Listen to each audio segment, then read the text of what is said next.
দুর্নীতির মাধ্যমে হাজার কোটি টাকার সম্পদ অর্জনের অভিযোগ ওঠার পরপরই দেশ ছেড়েছেন পুলিশের সাবেক মহাপরিদর্শক তথা আইজিপি বেনজির আহমেদ। জিজ্ঞাসাবাদের জন্য দুদকের তলবে সময় আবেদন করার পরেও নির্ধারিত সময়ে হাজির হননি তিনি ও তার পরিবারের সদস্যরা। প্রশ্ন উঠেছে, এখন কোথায় আছেন বেনজির আহমেদ?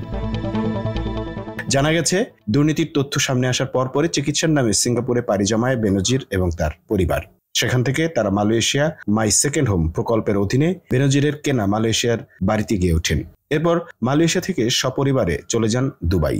সেখানে পরিবারের সদস্যদের রেখে বেনজির পর্তুগালে পাড়ি জমান বলে জানা গেছে। বর্তমানে সেখানেই অবস্থান করছেন বলে তার ঘনিষ্ঠ সূত্রে জানা গেছে। এর আগে রোববার দুদকে হাজির হওয়ার কথা ছিল বেনজির আহমেদের, তবে তিনি সেদিন হাজির না হয়ে আইনজীবীর মাধ্যমে একটি লিখিত বক্তব্য পাঠান। পরদিন তার পরিবারের সদস্যদের হাজির হওয়ার কথা থাকলেও তারা হাজির হননি।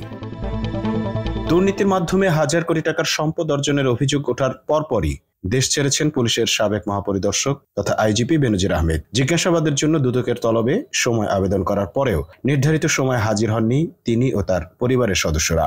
প্রশ্ন উঠেছে, এখন কোথায় আছেন বেনজির আহমেদ?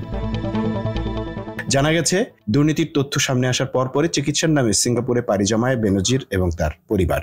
সেখান থেকে তারা মালয়েশিয়া মাই সেকেন্ড হোম প্রকল্পের অধীনে বেনজিরের কেনা মালয়েশিয়ার বাড়িতে গিয়ে ওঠেন। এরপর মালয়েশিয়া থেকে সপরিবারে চলে যান দুবাই। সেখানে পরিবারের সদস্যদের রেখে বেনজির পর্তুগালে পাড়ি জমান বলে জানা গেছে। বর্তমানে সেখানেই অবস্থান করছেন বলে তার ঘনিষ্ঠ সূত্রে জানা গেছে। এর আগে রোববার দুদকে হাজির হওয়ার কথা ছিল বেনজির আহমেদের, তবে তিনি সেদিন হাজির না হয়ে আইনজীবীর মাধ্যমে একটি লিখিত বক্তব্য পাঠান। পরদিন তার পরিবারের সদস্যদের হাজির হওয়ার কথা থাকলেও তারা হাজির হননি।